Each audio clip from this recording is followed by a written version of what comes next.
جب نجف نے بزدار پیلس کے پرسکون لاؤنج میں قدم رکھا تو وہاں رات کا گہرا سناٹا تھا۔ محل کی دھیمی فانوس لائٹس سنگ مرمر کے فرش پر پراسرار سائے منعکس کر رہی تھیں۔ نجف تھکی ہوئی تھی۔ اس نے اپنے جوڑے کا دامن سنبھالے جیسے ہی سیڑھیوں پر پہلا قدم رکھا، عقب سے ایک دھیمی مگر مؤدبانہ آواز نے اس کے قدم روک دیے۔ Najaf be be? نجف نے مڑ کر دیکھا۔ ملازمہ شیبہ ہاتھ باندھے راہداری کے اندھیرے سے نکل کر سامنے کھڑی تھی۔ بڑے صاحب یعنی امجد بزدار اپنی اسٹڈی میں کافی دیر سے آپ کا انتظار کر رہے ہیں۔ انہوں نے سخت تاکید کی تھی کہ جیسے ہی آپ پیلس پہنچے آپ کو ان کا پیغام دیا جائے۔ نجف نے ایک پل کے لیے اپنی پلکیں موندیں۔ وہ اچھی طرح جانتی تھی کہ اس بلاوے کا مقصد کیا تھا۔ ٹھیک ہے آپ جائیں۔ اس نے اپنے پسلیوں کے پیچھے دھڑکتے دل کی بے ترتیبی کو قابو کیا، ایک گہرا سانس لیا اور اپنے قدموں کا رخ امجد بزدار کی ذاتی مطالعہ گاہ کی طرف موڑ دیا۔ اس نے اسٹڈی کے دروازے پر دستک دی اور اسے کھولتے ہوئے اندر داخل ہو گئی۔ اندر پرانی کتابوں اور امجد بزدار کے مہنگے سکار کی تیز بو رچی ہوئی تھی۔ وہ چمڑے کی ایک شاہی کرسی پر بیٹھے، میز پہ جلتے لیمپ کی مدھم روشنی میں کسی ضخیم کتاب کی ورق کردانی کر رہے تھے۔ ان کے چہرے پر سجی سنجیدگی اس کمرے کے ماحول کو مزید بوجھل بنا رہی تھی۔ السلام علیکم ڈیڈ، امجد صاحب نے کتاب سے نظریں ہٹائے بغیر گہری آواز میں جواب دیا۔ وعلیکم السلام۔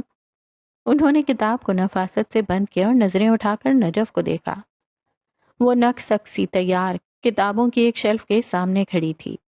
کمرے کے مدھم روشنی میں نجف کا لباس موتیوں کی مانند دمک رہا تھا۔ تم آج تیار ہو، یقیناً کوئی اہم تقریب تھی۔ انہوں نے انجان بننے کی بھرپور کوشش کی۔ میں نیمل کے نکاح پر گئی تھی، وہیں سے واپس آئی ہوں۔ نجف نے بغیر کسی ہچکچاہٹ کے اپنے لہجے کو حد درجہ متوازن رکھتے ہوئے سچ بولا۔ سینے پر بندھے بازو کھولے اور وہ ان کے سامنے رکھے صوفے پہ نفاست سے بیٹھ گئی۔ امجد بزدار کے لبوں پر ایک محیب اور کاٹدار مسکراہٹ ابھری۔ کون نیمل؟ نیمل سرمد شبگیر، آپ کی نواسی ڈیڈ۔ اس نے جتنے سکون سے کہا تھا احمد صاحب کے جبڑے لمحوں میں بھیج گئے۔ وہ خشمگی نگاہوں سے اسے دیکھتے رہے۔ تم کیا کرنا چاہ رہی ہو نجف؟ انہوں نے سگار کو ایش ٹرے میں مسلا، نظریں نجف سے ہٹا لیں۔ میں کچھ بھی نہیں کر رہی، مجھے ایک تقریب میں بلایا گیا تھا، میرا دل کیا تو میں چلی گئی، اور تمہیں لگتا ہے یہ صحیح ہے؟ وہ اسے نہیں دیکھ رہے تھے۔ اسٹڈی کے ملگجے سے اندھیرے میں ان کے تاثرات واضح دیکھے جا سکتے تھے۔ وہ خود پر ضبط کر رہے تھے۔ خلط کیسے ہے؟ نجف کے سکون میں کوئی کمی نہیں آئی۔ وہ کمر سیدھے کیے بیٹھی تھی، بالکل ویسے ہی جیسے امجد بزدار کی بیٹی کو بیٹھنا چاہیے۔ کیا تم اپنی بہن کا دکھ بھول گئی ہو؟ کیا تم اتنی آسانی سے بھول گئی کہ اس خاندان کے لڑکے نے تمہارے ساتھ کیا کیا تھا؟ 10 سال پہلے اس نے جو تذلیل ہماری فیملی کی، جو زخم اس نے تمہیں اور نشاط کو دیے، تم آج اسی گھرانے کی محفلوں میں جا کر ہماری پیٹھ میں چھرا گھونپ رہی ہو۔ کیا تمہیں یہ غلط نہیں لگتا؟ نجف کے اندر ایک لمحے کے لیے ماضی کا وہ سلگتا ہوا طوفان جاگ اٹھا، مگر اس نے اپنے چہرے کے مصنوعی ماسک کو جمائے رکھا۔ اسے اپنے چہرے پر کوئی دکھ نہیں لانا تھا۔ میں کچھ نہیں بھولتی ڈیڈ، لیکن مجھے نشاط کے ساتھ ساتھ زہرا آپا کا دکھ بھی نظر آتا ہے۔ آپ اپنی سگی بیٹی کو بھول گئے ہوں گے، مگر مجھے میری سوتیلی بہن یاد ہے۔ اس جنگ میں زہرا آپا کی کوئی غلطی نہیں تھی اور نہ ہی نیمل کی ہے۔ میں ان رشتوں کو دشمنی کی اینک سے نہیں دیکھ سکتی۔ تم ان خاندانی معاملات اور سیاست کو سمجھنے کے لیے ابھی بچی ہو نجف۔ تمہیں نہیں معلوم کہ دشمن کو اس کے گھر میں گھس کر پامال کیسے کیا جاتا ہے۔ نجف چند لمحے انہیں دیکھتی رہی۔ وہ نظریں بہت کھوچتی ہوئی تھیں۔ ڈیڈ، میں بچی نہیں، 31 سالہ ایک مختار عورت ہوں، بزدار اسپتال کی چیف میڈیکل آفیسر، اور میں اپنے اندر اتنی سمجھ بوجھ رکھتی ہوں کہ یہ فیصلہ خود کر سکوں مجھے کن رشتوں کو عمر بھر نبھانا ہے اور کن رشتوں کو ہمیشہ کے لیے توڑ دینا ہے۔ امجد بزدار نے اپنی بیٹی کو دیکھا۔ 'تم کیا کرنا چاہ رہی ہو نجف؟ انہوں نے سگار کو ایش ٹرے میں مسلا، نظریں اٹھا کر انہیں دیکھا۔ خلط کیسے ہے؟ چند سالوں پہلے تک وہ ان کی انگلی تھام کر چلتی تھی، ان کے بنا کوئی قدم نہیں اٹھاتی تھی، کوئی فیصلہ نہیں کرتی تھی۔ آج وہی بیٹی ان کے سامنے کھڑی اپنی لکیریں خود کھینچ رہی تھی۔ امجد بزدار کی آنکھوں میں ایک فخر اور شدید غصے کا عجیب امتزاج ابھرا۔ آپ کو اور کچھ کہنا ہے؟ ان کی بھیانک خاموشی سے گھبرا کر نجف خود ہی بول اٹھی۔ نہیں۔ انہوں نے گہری سانس لی۔ نجف نے مزید کوئی بحث نہیں کی۔ شب بخیر ڈیڈ۔ وہ پروقار قدموں کے ساتھ اسٹڈی سے باہر نکل گئی۔ اس کے پیچھے بھاری بھرکم دروازہ بند ہو گیا، مگر اس کی خودداری کی گونج امجد بزدار کے کمرے کی دیواروں میں ہمیشہ کے لیے قید ہو چکی تھی۔ ٹھیک کہتی تھی نیلوفر بیگم، وہ بہت بدل گئی تھی۔ نجف جیسے ہی اپنے کمرے میں واپس آئی، اس کی نظر سب سے پہلے اپنے بیڈ پر رکھی ایک فائل پہ پڑی تھی۔ وہ چند لمحے سوچتی رہی، کیا وہ جانے سے پہلے وہاں کوئی فائل رکھ گئی تھی؟ اس سے پہلے وہ فائل اٹھاتی، ہاتھ میں پکڑے چھوٹے سے والیٹ میں رکھا، اس کا فون بج اٹھا۔ اس نے والیٹ کھولا اور فون نکالا۔ اسکرین پر حق لکھا چمک رہا تھا۔ نجف نے والیٹ بیڈ پر گراتے فون کان سے لگایا۔ مجھے امید ہے یہ فائل دیکھ کر آپ کو خوشی ہوئی ہوگی۔ نجف نے پلٹ کر دیکھا۔ دیوار سائز کھڑکی پردوں سے ڈھکی ہوئی تھی۔ وہ کھڑکی کی جانب بڑھی، اس نے کھینچ کر پردوں کو ایک جانب کر دیا۔ سامنے دور پیلس کی دوسری عمارت تھی اور اس کے کمرے کے عین سامنے حق کا کمرہ تھا۔ وہ اس وقت کھڑکی میں کھڑا نظر آ رہا تھا۔ ایسا کیا ہے اس فائل میں؟ نجف نے اس پر نظریں جمائے پوچھا۔ کاش یہاں سے اس کے تاثرات پڑھے جا سکتے، خود دیکھ لیں۔ وہ گہری سانس لیتی واپس آئی، بیڈ سے فائل اٹھائی اور جیسے ہی اسے کھولا، سامنے ہی ڈاکٹر یاور کا ریزائن لیٹر دیکھ کر پل بھر کو ساکت ہوئی۔ جھٹکے سے پلٹ کر کھڑکی کی جانب دیکھا۔ اس کے یوں پلٹنے پر حق مسکرا دیا۔ کیسا لگا سرپرائز؟ اس کے ہنسنے کی دھیمی سی آواز آئی تھی۔ نجف نے صفحہ پلٹا، وہاں اس کا معافی نامہ بھی تھا۔ نجف کی پیشانی پہ بل پڑے۔ اب یہ سب کیوں؟ اس نے فائل بند کر دی۔ حق کو سمجھنا تھوڑا سا مشکل تھا۔ ضروری تھا۔ یہ کاپیز ہیں، اوریجنل فائل آپ کو صبح ہسپتال میں مل جائے گی۔ وہ سنجیدہ ہوا۔ نجف نے گہری سانس لی۔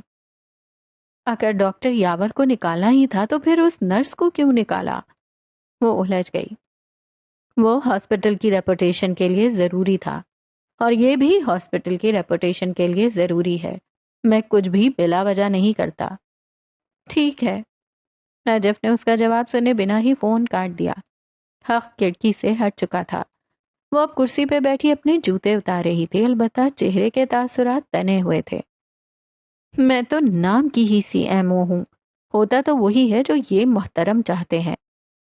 وہ اب باقاعدہ بڑبڑا رہی تھی جب اس کے فون پر بیپ ہوئی۔ یقیناً تقریب اچھی گزری ہوگی۔ حق کی طرف سے پیغام تھا، ساتھ تپانے والی مسکراہٹ بھی تھی۔ ہاں، بیلا بہت خوبصورت لگ رہی تھی۔ نجف نے تیزی سے ٹائپ کیا اور سینڈ کا بٹن دبایا۔ حق کی مسکراہٹ فوراً غائب ہو گئی۔ اس نے پلٹ کر کھڑکی کی جانب دیکھا۔ نجف کی کھڑکی پہ اب پردے لہرا رہے تھے۔ Very funny. وہ واقعی تپ گیا تھا، پھر بڑبڑاتا ہوا کمرے سے باہر نکلا۔ سارے کمبخت ایک سے بڑھ کر ایک تھے۔ نکاح اور مہندی کی خوبصورت رات گزارنے کے بعد شبگیر ہاؤس میں اگلی صبح کا آغاز حد درجہ دلکش تھا۔ پورے گھر میں رات کی تقریبات کی رونق ابھی تک باقی تھی۔ نامرا، تارا اور نوفا تینوں نجف کے لائے گئے بیش قیمتی تحائف کھول کھول کر دیکھ رہی تھیں۔ رات کے تھکے ہرے کچھ قریبی اور خاص مہمان لاؤنج میں بچھے صوفوں اور قالین پر بیٹھے تھے، جہاں ناشتے کی تیاریاں عروج پر تھیں۔ بڑی بڑی تشتریوں میں گرم چائے کی کیتلیاں، تازہ مٹھائیاں، کچوریاں اور شہر کی مشہور بیکری کا گرما گرم سامان میز پر سجا ہوا تھا۔ ہر طرف ایک گہما گہمی تھی، کیونکہ آج شام ہی نیمل کی بارات اور رخصتی کی بڑی تقریب تھی۔ ان سب کے درمیان نیمل ترو تازہ اور خوبصورت لگ رہی تھی۔ وہ اپنی تینوں بہنوں کو تحائف کھولتے دیکھ کر مسکرا رہی تھی۔ لاؤنج کے ایک کونے میں سرمد صاحب اپنی چائے کا مگ ہاتھ میں لیے آ کر بیٹھے۔ انہوں نے سامنے دیوار پر لگے بڑے LED ٹی وی کا ریموٹ اٹھایا اور صبح کی خبریں دیکھنے کے لیے ٹی وی آن کر دیا۔ ٹی وی اسکرین پر مارننگ نیوز کا بلیٹن شروع ہی ہوا تھا کہ نیوز اینکر کی آواز نے پورے لاؤنج کے ماحول کو یکلخت بوجھل کر دیا۔ آج کی سب سے ہولناک اور افسوسناک خبر، 2 دن پہلے اغوا ہونے والی 15 سالہ معصوم لڑکی کی لاش گزشتہ رات مضافاتی علاقے کے ایک ویران پلاٹ سے برآمد کر لی گئی ہے۔ میڈیکل رپورٹ کے مطابق مقتولہ کو قتل کرنے سے پہلے شدید جنسی زیادتی کا نشانہ بنایا گیا۔ ٹی وی پر اس معصوم بچی کی پرانی تصویر اور جائے وقوع کے لرزہ خیز مناظر دکھائے جا رہے تھے۔ سرمد صاحب جس سنجیدگی اور گہرائی سے خبر سن رہے تھے، ان کا دل پل بھر کو رک گیا۔ ان کی اپنی 4 بیٹیاں تھیں۔ بیٹیوں کے باپ ہونے کے ناطے ان کے چہرے پر شدید غصہ، بے بسی اور خوف یکجا ہو کر ابھرا۔ انہوں نے ٹی وی بند کرنے کے لیے ریموٹ والا ہاتھ اوپر اٹھایا، مگر عین اسی لمحے ان کا ہاتھ ہوا میں ہی معلق ہو کر رہ گیا۔ ٹی وی اسکرین پر اینکر کی آواز دگنی تیز ہوئی۔ پولیس نے کارروائی کرتے ہوئے اس درندگی میں ملوث مرکزی ملزمان کو گرفتار کر لیا ہے۔ ملزمان کا تعلق شہر کے ایک بااثر اور امیر گھرانے سے بتایا جاتا ہے۔ ملزمان کی تصویریں اس وقت اسکرین پر دیکھی جا سکتی ہیں۔ کیمرے کا لینس گھوما اور ہتھکڑیوں میں جکڑے منہ چھپاتے ہوئے جس 21 سالہ لڑکے کا چہرہ اسکرین پر بالکل واضح ہو کر ابھرا، وہ کوئی اجنبی نہیں تھا، وہ شاہزیب کا چھوٹا بھائی زوریز تھا۔ اسکرین پر دکھایا جا رہا تھا کہ پولیس اسے لے جا رہی تھی۔ اس کے ہاتھوں میں لوہے کی ہتھکڑیاں لگی ہوئی تھیں۔ اگلا شاٹ شاہزیب کے اس سجے سجائے گھر کا تھا جہاں لائٹس لگی تھیں، مگر اب وہاں افراتفری کا ماحول تھا۔ اسی فوٹیج میں شاہزیب بھی نظر آیا تھا، جو بدحواسی اور شدید غصے میں پولیس والوں کے گریبان پکڑ رہا تھا، چیخ رہا تھا اور اپنے بھائی کو چھڑانے کی ناکام کوشش کر رہا تھا۔ سرمد صاحب کے ہاتھ سے ریموٹ چھوٹ کر قالین پر گر گیا۔ ان کی آنکھیں ابل کر اسکرین پر جم گئیں۔ سلال، جو اسی لمحے سرمد صاحب سے بارات کے کسی انتظام کے بارے میں کچھ پوچھنے کے لیے لاؤنج میں داخل ہوا تھا، وہ ان کے عقب میں اب ایک پتھر کے بت کی مانند کھڑا تھا۔ اس کی نظریں ٹی وی پر جمی تھیں۔ بار بار زوریز کو دکھایا جا رہا تھا۔ سرمد صاحب اور سلال دونوں کو لگا جیسے زمین نے گھومنا بند کر دیا ہو۔ ان کی پوری دنیا الٹ پلٹ ہو کر رہ گئی۔ چائے اور مٹھائیوں کی وہ خوشبو اب ان کے حلق میں زہر بن چکی تھی۔ مہمان تو ٹی وی کی جانب خاص متوجہ نہیں تھے، مگر لاؤنج کے دوسرے کونے میں بیٹھی دادی نے اپنی اینک درست کی اور اسکرین پر دکھائی دینے والی افراتفری کو غور سے دیکھتے ہوئے معصومیت اور تشویش سے پوچھا، یہ ٹی وی پہ شاہزیب ہے؟ دادی کا یہ سوال جیسے سلال کے اعصاب پر ہتھوڑے کی طرح لگا۔ اس سے پہلے کہ نیمل، نامرا یا گھر کا کوئی اور فرد ٹی وی کی طرف دیکھتا، سلال نے بجلی کی سی تیزی سے آگے بڑھ کر ٹی وی کا مین سوئچ بند کر دیا۔ اسکرین یکلخت سیاہ ہو گئی۔ سرمد صاحب کے جسم میں اس وقت کاٹو تو خون نہیں تھا۔ ان کا چہرہ کاغذ کی طرح سفید پڑ چکا تھا، لب کپ کپا رہے تھے۔ سلال نے اپنے اندر ابلتے ہوئے بارود کو زبردستی ضبط کیا اور تیزی سے آگے بڑھ کر اپنے باپ کے لرزتے ہوئے کندھوں پر دونوں ہاتھ رکھ دیے۔ پاپا ریلیکس، سلال نے اپنی آواز کو جتنا ہو سکے نارمل اور دھیما رکھتے ہوئے کہا، مگر اس کے اپنے ہاتھ برف کی طرح ٹھنڈے ہو رہے تھے۔ سلال؟ سرمد صاحب نے خوفزدہ اور پھٹی پھٹی نظروں سے سلال کو دیکھا۔ آپ ریلیکس ہو کر بیٹھیں، سلال نے جھک کر ان کے کان میں رازداری سے کہا۔ کسی سے اس بات کا ذکر نہ کیجیے گا، اندر کسی کو کچھ پتہ نہیں چلنا چاہیے پاپا، میں ابھی آتا ہوں۔ سلال نے سرمد صاحب کو صوفے پر سیدھا کر کے بٹھایا، ان کے سامنے پانی کا گلاس رکھا اور اپنا فون اٹھاتا ہوا تیز اور نپے تلے قدموں سے باہر گیٹ کی طرف بڑھ گیا۔ اس کا چہرہ غصے اور تشویش کی اس خونی بساط پر ایک مہرے کی طرح سخت ہو چکا تھا، اور وہ یہ جاننے کے لیے تیار تھا کہ شبگیر خاندان کے اس آشیانے پر یہ کون سی ناگہانی قیامت ٹوٹ پڑی تھی۔ یہ 2 دن پہلے کی بات تھی۔ شاہزیب کی شادی کی تیاریاں عروج پر تھیں اور اسی سلسلے میں اس کے چھوٹے بھائی زوریز کے 2 قریبی دوست دوسرے شہر سے خاص طور پر آئے ہوئے تھے، جبکہ ایک دوست اسی شہر کا رہنے والا تھا۔ وہ تقریباً چاروں ہی اوباش تھے، جوان خون، بیوروکریٹ باپ کا بے تحاشا پیسہ، قانون کا کوئی خوف نہ ہونا اور حد درجہ برانڈڈ مگر زہریلی صحبت۔ ان تینوں چیزوں نے مل کر ان کے اندر کی انسانیت کو مٹا دیا تھا۔ نکاح سے ٹھیک ایک رات پہلے زوریز اپنے تینوں دوستوں کے ساتھ انجوائمنٹ کے لیے گھر سے نکل آیا۔ شادی والا گھر تھا، 100 طرح کے کام تھے۔ شاہ زیب نے بھی زیادہ غور نہیں کیا۔ گاڑی میں انہوں نے ڈرگز لیے اور سوچنے سمجھنے کی صلاحیت گنوا بیٹھے۔ راستے میں ایک جگہ انہوں نے ایک اکیڈمی سے پیدل گھر جاتی ہوئی 15 سالہ لڑکی کو دیکھا۔ گاڑی اس کے پیچھے لگا دی۔ ایک نسبتاً سنسان مقام پہ پہنچ کر انہوں نے زبردستی اس لڑکی کو گاڑی میں کھینچا اور منہ دبا کر وہاں سے فرار ہو گئے۔ وہ اسے شہر کے پچھلے مضافات میں واقع ایک پرانے ہوٹل میں لے گئے، جسے اوباش لوگ اکثر خفیہ عیاشیوں کے لیے استعمال کرتے تھے۔ انہوں نے ہوٹل کے عملے کو بھاری رقم دی اور لڑکی کو اندر لے گئے۔ وہ نشے میں تھے۔ چاروں نے اس لڑکی کو زیادتی کا نشانہ بنایا۔ اسے زبردستی ڈرگز دیے گئے تاکہ وہ ہوش میں نہ رہے اور چیخے چلائے نہ۔ اس لڑکی کو نشے میں دھت چھوڑ کر زوریز اگلے دن بالکل نارمل بن چکا تھا۔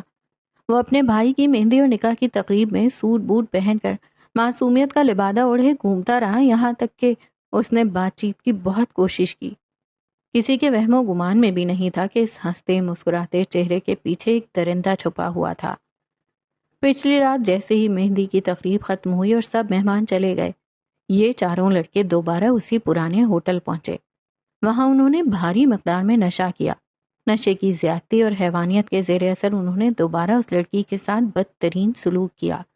جب وہ لڑکی ہوش میں آئی اور خوف سے پاگلوں کی طرح چیخنے لگی، جب انہوں نے دیکھا کہ بات ان کے بس سے باہر ہو رہی ہے، تو زوریز اور اس کے ساتھیوں نے بے رحمی سے اس کا گلا دبا کر اسے ہمیشہ کے لیے خاموش کر دیا۔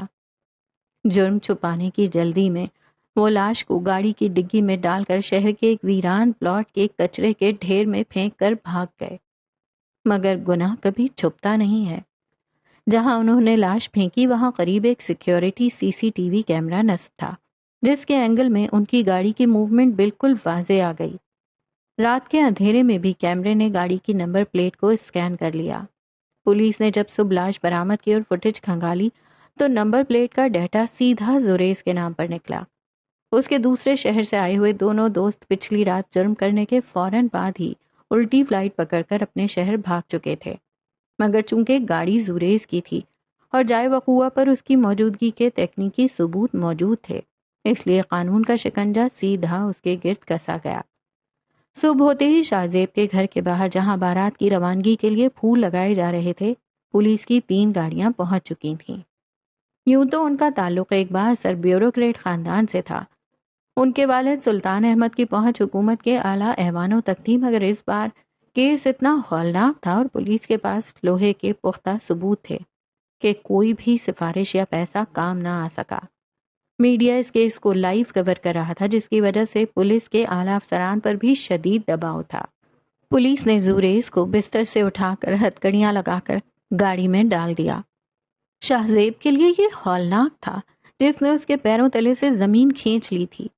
اس نے کبھی خواب میں بھی نہیں سوچا تھا کہ اس کا چھوٹا بھائی، جسے وہ اب تک ایک لاڈلا بچہ سمجھتا تھا، اتنا مکروہ اور وحشیانہ کام کر سکتا تھا۔ شاہ زیب بدحواسی کے عالم میں پولیس والوں کے سامنے چیخ رہا تھا، ثبوت مانگ رہا تھا، مگر جب انسپیکٹر نے اسے ثبوت دیے تو شاہ زیب کے اپنے چہرے کا رنگ اڑ گیا۔ شادی کی خوشیاں اب ایک بھیانک ماتم میں بدل چکی تھیں۔ چند ہی گھنٹوں کے اندر یہ خبر سوشل میڈیا اور ٹی وی چینلز پر شہر کی سب سے بڑی بریکنگ نیوز بن چکی تھی۔ ہر طرف زوریز کا چہرہ اور ان کے خاندانی نام کی دھجیاں اڑائی جا رہی تھیں۔ شاہ زیب چند لمحوں کے لیے سر پکڑ کر بیٹھ گیا۔ آج شام اس کی بارات جانی تھی، اس کے گھر دلہن آنی تھی، مگر اب اس کی اپنی خاندانی بساط ہمیشہ کے لیے الٹ چکی تھی۔ چاروں طرف فون کی گھنٹیاں بج رہی تھیں اور شاہ زیب کو بہت کچھ اندھیر ہوتا نظر آیا۔ نیمل اپنے بیڈ کے پاس رکھے بڑے سوٹ کیس میں اپنے پسندیدہ اور قیمتی جوڑے نفاست سے تہہ کر کے رکھ رہی تھی۔ اس کے ہاتھوں پر رچی ہوئی مہندی کے خوبصورت بیل بوٹے کھڑکی سے آتی صبح کی دھوپ میں چمک رہے تھے۔ وہ اپنی زندگی کے سب سے بڑے سفر کی تیاری میں مگن تھی جب اچانک میز پر رکھا اس کا فون وائبریشن کے ساتھ بج اٹھا۔ اسکرین پر ایک انجان نمبر چمک رہا تھا۔ نیمل نے ایک پل کے لیے دیکھا اور مصروفیت کے باعث اسے نظر انداز کر دیا، مگر فون اسی طرح بار بار بجتا رہا۔ بالآخر اس نے تنگ آ کر فون اٹھا لیا۔ ہیلو نیمل شبگیر. فون اٹھاتے ہی دوسری طرف سے ایک مرجھائی ہوئی نسوانی آواز ابھری. یس. نیمل نے خوبصورت جوڑے کو سوٹ کیس میں رکھتے ہوئے پیشہ ورانہ لہجے میں جواب دیا. میں آسما بات کر رہی ہوں. کون آسما؟ نیمل کے ابرو دھیمے سے سکڑے. چند دن پہلے آپ نے جو دانیال کا کیس جیتا تھا، میں وہ آسما ہوں. یہ نام سماعت سے ٹکراتے ہی کمرے کی فضا یکلخت بدل گئی. دوسری جانب خاموشی چھا گئی، جبکہ نیمل کے ہاتھ پل بھر کو ساکت ہو گئے. اس کے ماتھے پہ گہری شکن ابھری. ایک وکیل کے طور پر وہ اس کیس سے الگ ہو چکی تھی. آخر وہ لڑکی آج اس کی رخصتی کے دن اسے فون کیوں کر رہی تھی؟ نیمل نے خود کو سنبھالا اور سرد لہجے میں پوچھا. جی بتائیں آسما، میں آپ کی کیا مدد کر سکتی ہوں؟ کیا مجھے میرے گناہ کی سزا مل سکتی ہے؟ آسما کی آواز میں اب سسکیوں کا تڑپتا ہوا عنصر شامل ہو چکا تھا. کیا مطلب؟ نیمل نے فون پر اپنی گرفت مضبوط کی. نیمل شبگیر صاحبہ، آپ کو اندازہ نہیں ہے آپ نے میرے ساتھ کیا کیا ہے. آسما دوسری طرف پھٹ پڑی. ایک ریپ وکٹم کے طور پر جینا اتنا مشکل نہیں تھا جتنا اب اس سچ کے ساتھ جینا ہو گیا ہے. کچھ لوگ میری اور دانیال کی تصویروں کے ساتھ زانی کا ٹیگ لگا کر اسے سوشل میڈیا پر وائرل کر رہے ہیں. میرے جاننے والے، میرے کلاس فیلوز مجھے جینے نہیں دے رہے. کیا آپ جانتی ہیں یہ کیسی ہولناک ذلت ہے؟ جب آپ کو یہ ذلت گناہ کے وقت یاد نہیں آئی تھی آسما، تو اب کیوں یاد آ رہی ہے؟ جب آپ دانیال کے ساتھ اس بند کمرے میں خدا کی حدود کو پامال کر رہی تھیں، تب آپ کو اس خاندانی عزت اور سوشل میڈیا کی ذلت کا خیال کیوں نہیں آیا؟ نیمل کے تاثرات بدل گئے. آپ نہیں جانتی آپ نے ہمارا گناہ دنیا کے سامنے لا کر کتنا بڑا گناہ کیا ہے. آسما نے روتے ہوئے الزام نیمل پر دھرنا چاہا. آپ نے دانیال کو تو بچا لیا، لیکن میرا کیا؟ میں نے دانیال کو ریپ کے جھوٹے الزام سے بچایا ہے، زنا کے الزام سے نہیں. دانیال پر ایک ایسے جرم کا الزام تھا جو اس نے نہیں کیا تھا. وہ تعلق رضامندی کا تھا. زنا کا مقدمہ ریاست کا ہے، میرا نہیں. میرا کام قانون کے کٹہرے میں جھوٹ کو برہنہ کرنا تھا اور میں نے وہی کیا. میں نے بس محبت کی تھی. آسما کچھ کہنا چاہتی تھی. محبت کبھی انسان کو گناہ کا لائسنس نہیں دیتی. اگر ہر حرام تعلق کا نام محبت رکھ دیا جائے تو پھر دنیا میں کوئی گناہ نہ کہلائے. میں اس ذلت کے ساتھ نہیں جی سکتی. اب میں مر جاؤں گی. ٹھیک ہے، اگر جینا اتنا ہی محال ہے تو پھر ریاستی عدالت کا دروازہ کھٹکھٹائیں. جائیں اور جج کے سامنے کھڑے ہو کر بتائیں کہ آپ لوگوں نے جو گناہ کیا ہے آپ کو اس کی شرعی اور قانونی سزا چاہیے. وہ لمحے بھر کو رکی. آپ کو اس بات کی تکلیف نہیں ہے کہ آپ نے گناہ کیا، آپ کو تکلیف اس بات پر ہے کہ آپ کا گناہ پکڑا گیا ہے. آسما کچھ بول نہ سکی. اس کی سسکیاں سنائی دے رہی تھیں. نیمل کھڑی نہیں رہ پائی. وہ کرسی کھینچ کر بیٹھ گئی. آسما، تم جیسی لڑکیاں اور دانیال جیسے لڑکے یہ سمجھتے ہیں کہ ہوٹل کے بند کمروں کے پیچھے، ہائی سوسائٹی پارٹیوں میں کانسینٹ اور ماڈرن لائف کا لیبل لگا کر جو چاہے کر سکتے ہو. تم لوگ خدا کی حدود توڑتے ہو، بے نیاز پھرتے ہو، مگر بھول جاتے ہو کہ گناہ صرف بند کمرے میں نہیں رہتا. کبھی نہ کبھی وہ دروازہ توڑ کر باہر آ ہی جاتا ہے. وہ پریشان ہو چکی تھی. اس کا اصل مقصد آسما کے والد کا سچ سامنے لانا تھا اور دانیال کو اس جرم کی سزا سے بچانا تھا جس میں وہ اکیلا شریک نہیں تھا. اگر تمہارا یہ کیس اس طرح سامنے نہ آتا تو تم جیسی سینکڑوں لڑکیاں آج بھی ذلت سے ناواقف رہتی، جو گناہ سامنے آنے کے بعد ان کا مقدر بن سکتی ہے. پتہ ہے آسما، کبھی کبھی ہم لڑکیاں اپنی ذلت اپنے ہاتھوں سے چنتی ہیں. نیمل نے ایک سرد سانس خارج کیا. آسما کے لیے حقیقتاً برا لگ رہا تھا. ریاست کا قانون تمہیں زنا کی سزا دے یا نہ دے، مگر تمہارا سوشل میڈیا پر زانی کے نام سے پکارا جانا تمہاری اپنی ہی لکھی ہوئی کتاب کا ایک ورق ہے. اب اس ذلت کو سمیٹو یا عدالت جاؤ. یہ تمہارا اور تمہارے خدا کا معاملہ ہے. میں کچھ نہیں کر سکتی. I am sorry. نیمل نے بغیر کسی ہچکچاہٹ کے فون کاٹ دیا اور اسے بیڈ پر پٹاخ دیا. اس کا تنفس تیز ہو چکا تھا. اس کے مہندی لگے ہاتھ ہلکے سے کپکپا رہے تھے۔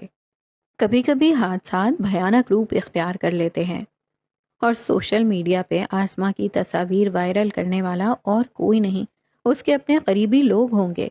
اس کا باپ سیاستدان تھا، وہ اس معاملے سے جلد نپٹ لیتا، مگر ضمیر کی عدالت، وہاں آسما کو اکیلے ہی لڑنا تھا۔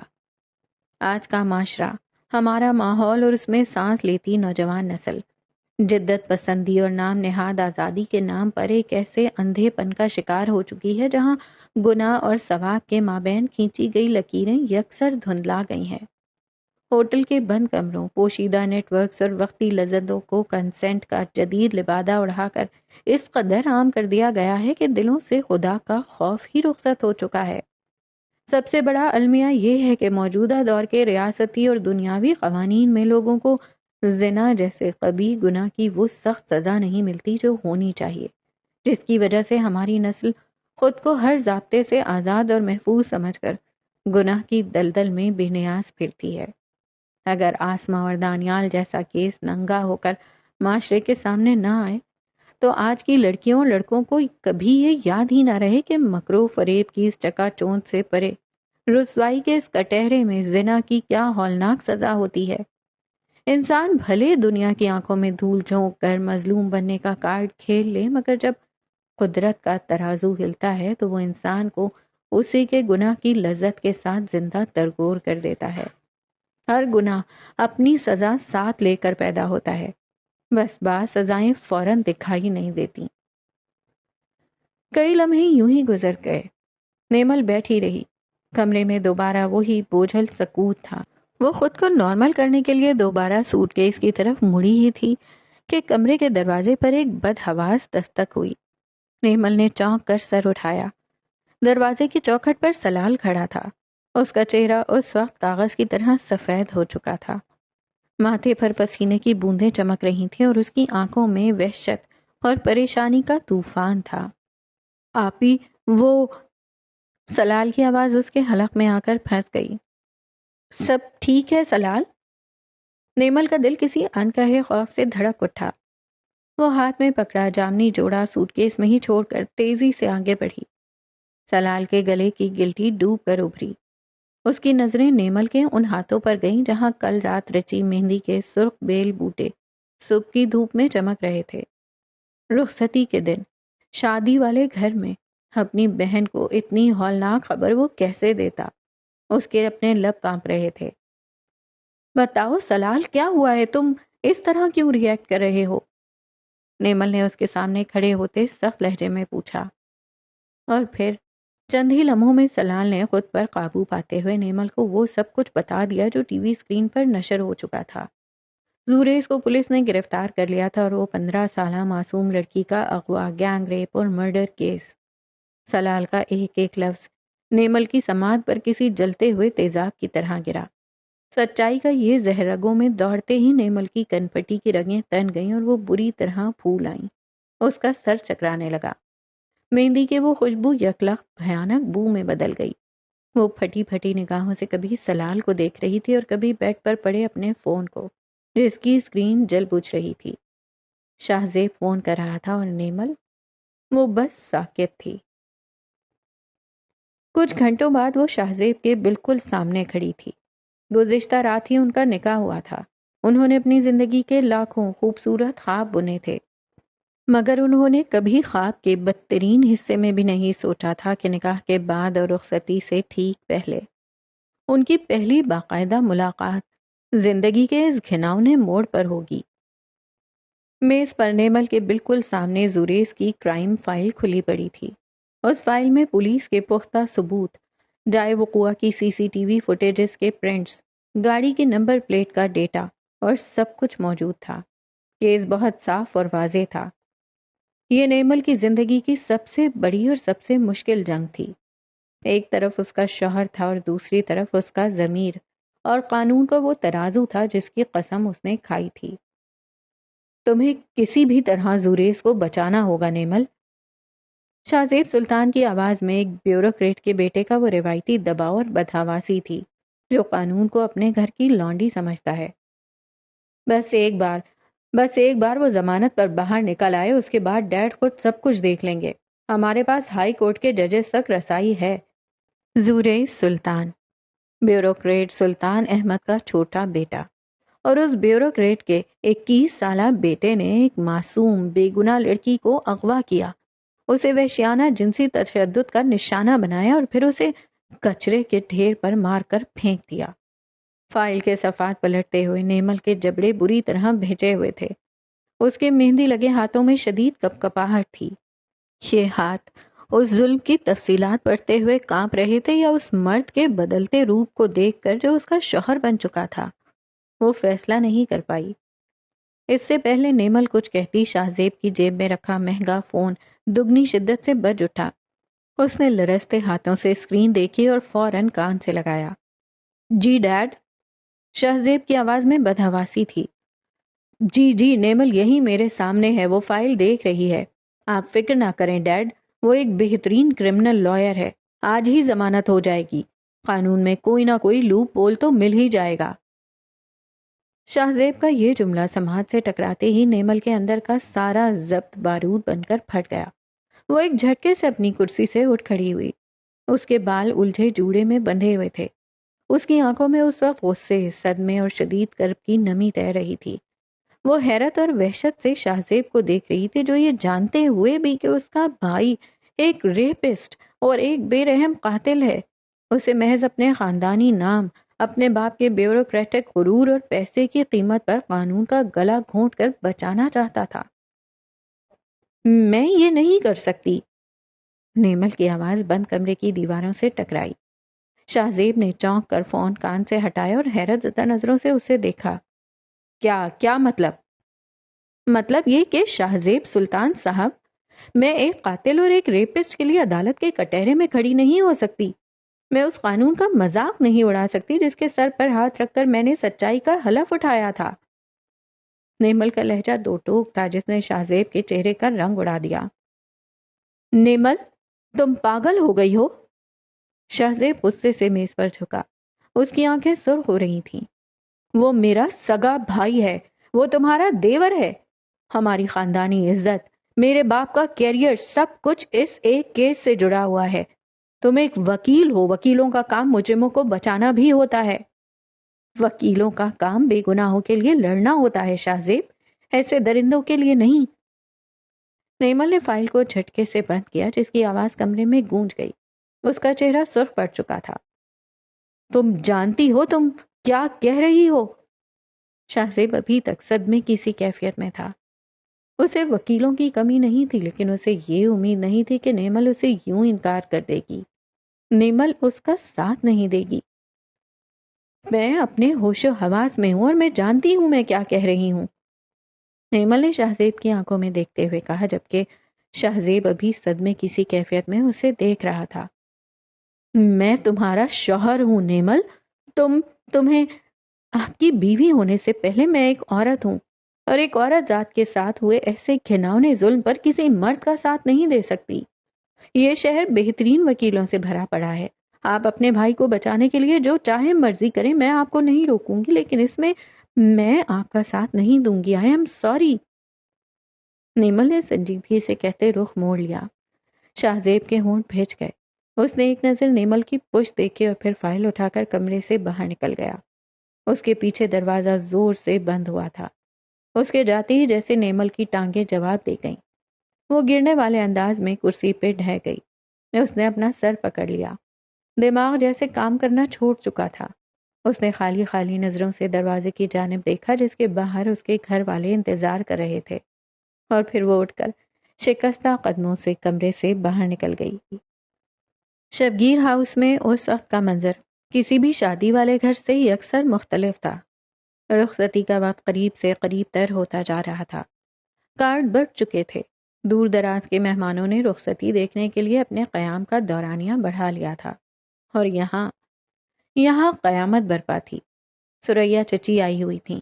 زہرا بیگم ان کے ساتھ ڈائننگ ٹیبل پر بیٹھی تھیں. دادی بھی وہیں موجود تھیں.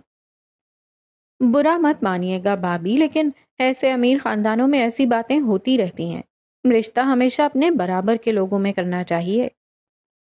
زہرا بیگم کچھ نہ بولی. وہ خاموشی سے سنتی رہیں۔ سرمد صاحب لاؤنج کے وسط میں کھڑے تھے، فون کان سے لگائے وہ کسی سے بحث کر رہے تھے۔ ان کا ماتھا پسینے سے شرابور تھا۔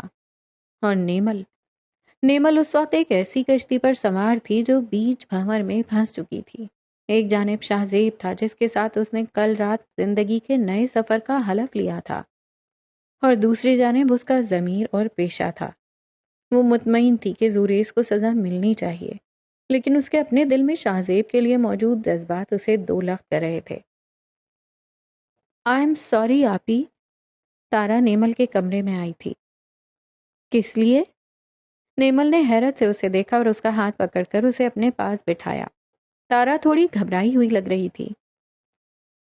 آپ ہمیشہ کہتی ہیں کہ مرد دوست نہیں ہوتا، مردوں سے دوستی نہیں کرنی چاہیے، فاصلہ رکھنا چاہیے، اور تارا کی آواز رند گئی۔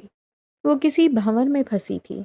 نیمل سمجھ سکتی تھی، اس نے ماں بن کر پالا تھا اپنے بہن بھائیوں کو۔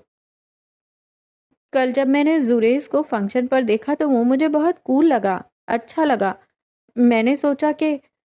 تارا کی آواز رند رہی تھی، وہ خوفزدہ تھی۔ نیمل توجہ سے اسے سن رہی تھی۔ وہ اس کا ہاتھ میں لیے سہلا رہی تھی۔ وہ اسے بولنے دینا چاہتی تھی۔ زوریز نے مجھے اپنا نمبر بھی دیا، مجھے لگا تھا ہم اچھے دوست بن سکتے ہیں۔ آئی ایم سوری، مجھے نہیں پتا تھا وہ ایسا ہے۔ آخری بات کرتے وقت تارا رو دی۔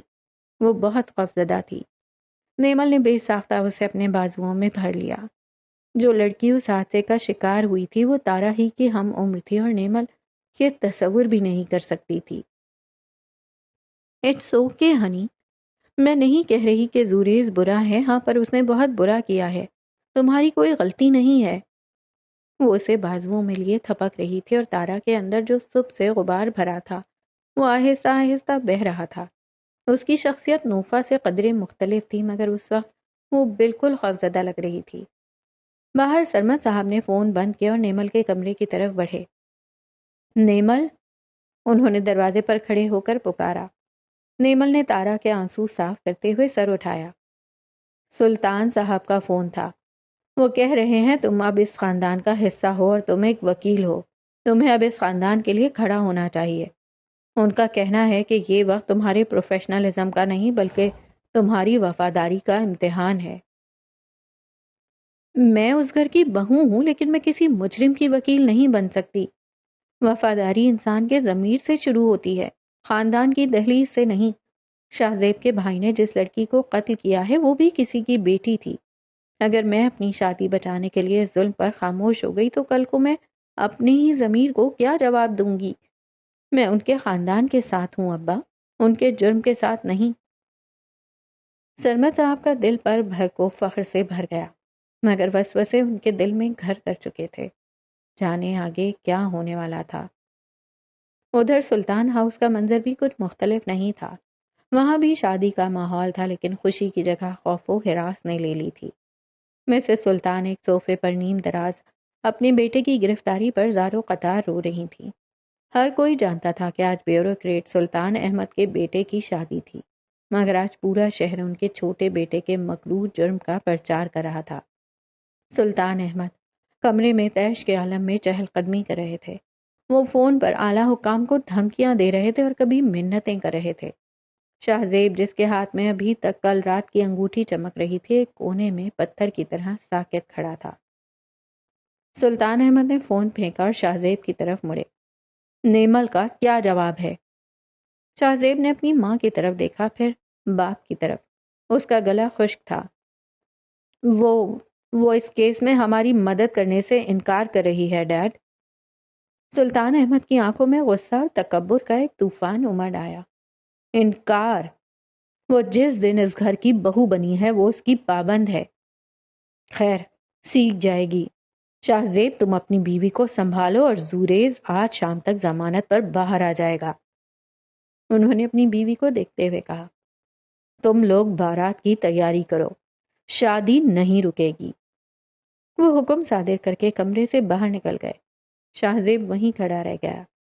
اس کے ذہن میں ایک طرف اس کا زوریز تھا جس کی ہتھکڑیاں اسے بار بار تڑپا رہی تھیں، اور دوسری طرف نیمل تھی جس کے ساتھ وہ اپنی پوری زندگی گزارنا چاہتا تھا۔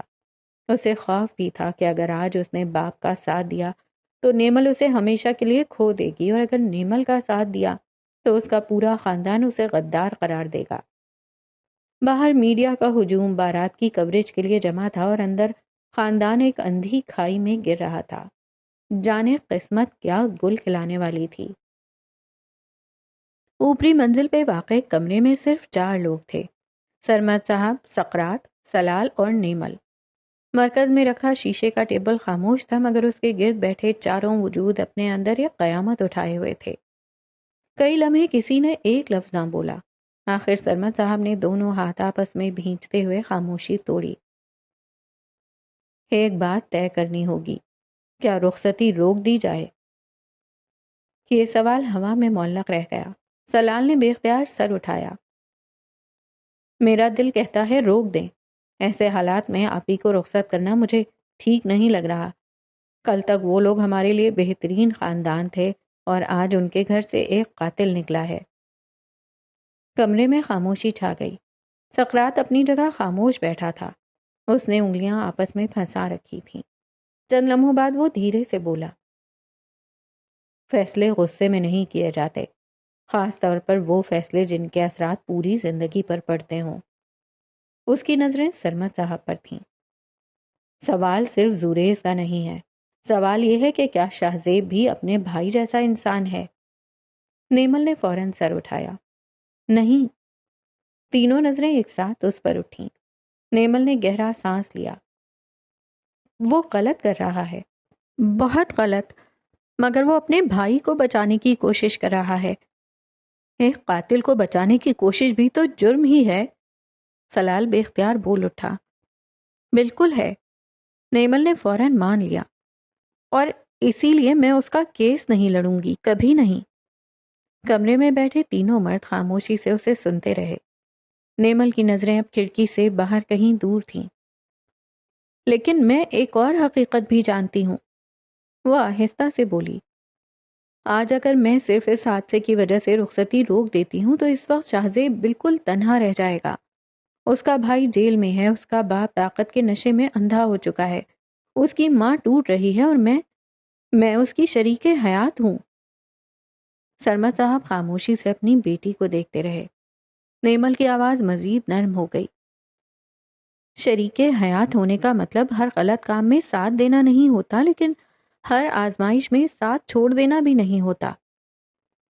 سقراط کی نگاہوں میں ہلکی سی تحسین ابھری۔ اسے نیمل سے ایسے ہی کسی عقل مند فیصلے کی امید تھی۔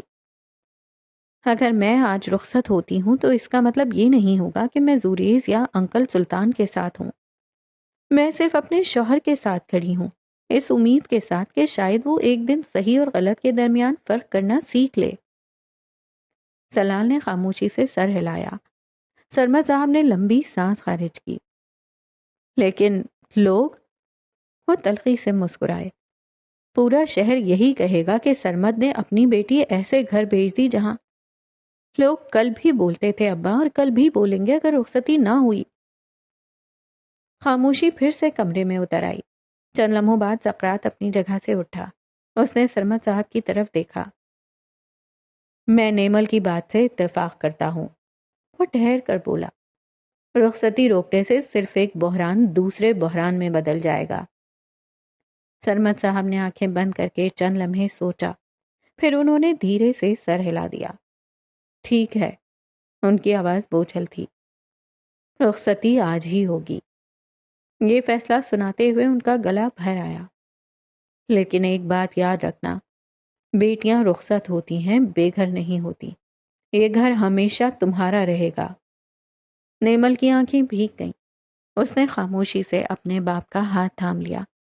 سقراط جا چکا تھا جبکہ سلال دھیرے سے مسکرا دیا۔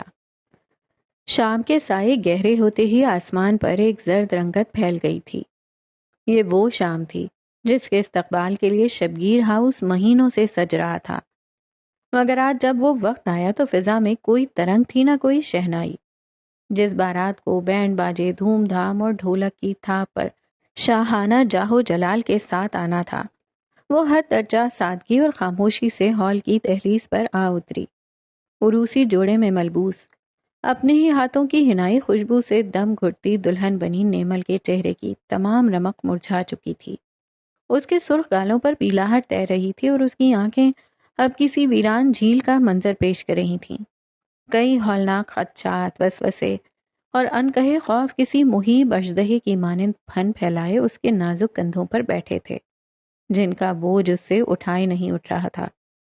کیا وہ ایک ایسے گھر جا رہی تھی جہاں درندگی کا سایہ تھا؟ کیا شاہزیب کبھی اسے معاف کر پائے گا؟ کیا شاہزیب اسے دل سے قبول کرے گا؟ وہ اپنی ہی سوچوں سے تنگ آ گئی تھی۔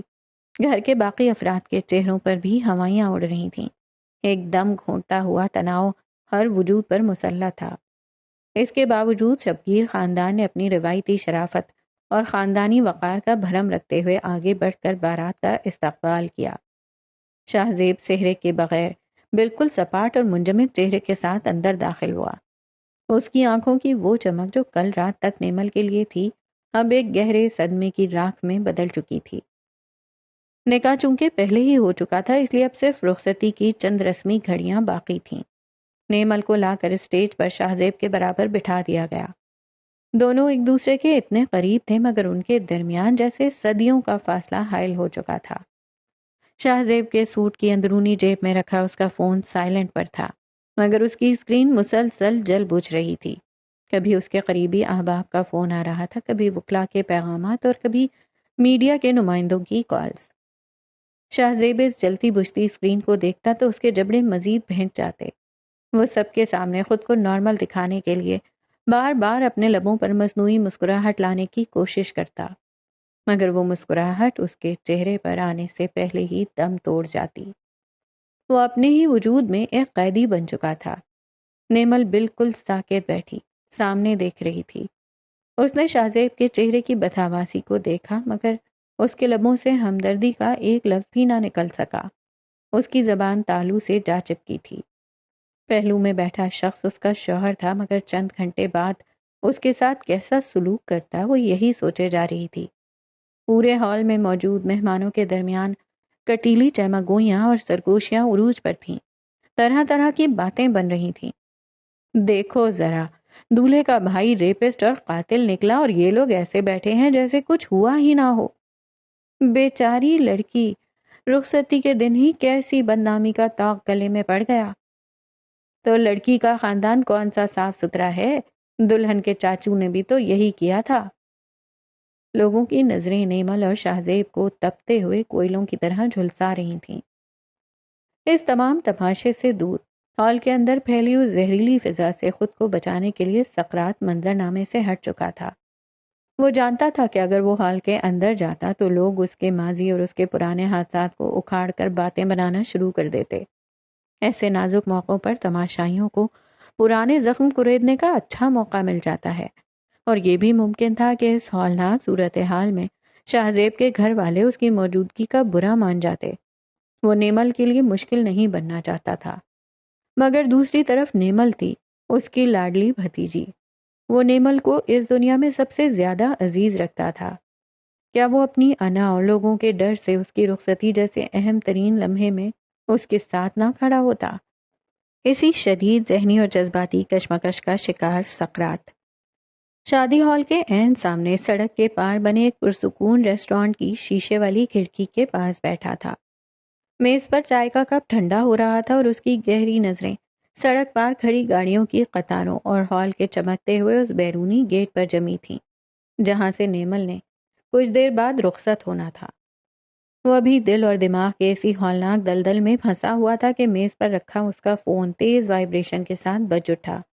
اسکرین پر سلال کا نام چمک رہا تھا۔ اس نے کچھ سوچتے ہوئے فون کان سے لگایا۔ چاچو آپ کہاں ہیں؟ دوسری طرف سے سلال کی ہانپتی ہوئی آواز آئی۔ رخصتی کا وقت ہو چکا ہے۔ نیمل بار بار دروازے کی طرف دیکھ رہی ہے۔ وہ آپ کا پوچھ رہی ہے چاچو، پاپا بھی بہت پریشان ہیں۔ پلیز آپ جہاں کہیں بھی ہیں جلدی آ جائیں۔ نیمل آپ کے بغیر یہاں سے قدم نہیں اٹھائے گی۔ سلال کی بات پر اس کے چہرے کی سرد مہر سختی پل بھر میں پگھل گئی۔ دل اور دماغ کی اس جنگ میں ہمیشہ کی طرح اس بار بھی اس کا دل جیت گیا تھا۔ اس نے نیمل کے لیے اپنے تمام خدشات کو پسے پشت ڈال دیا۔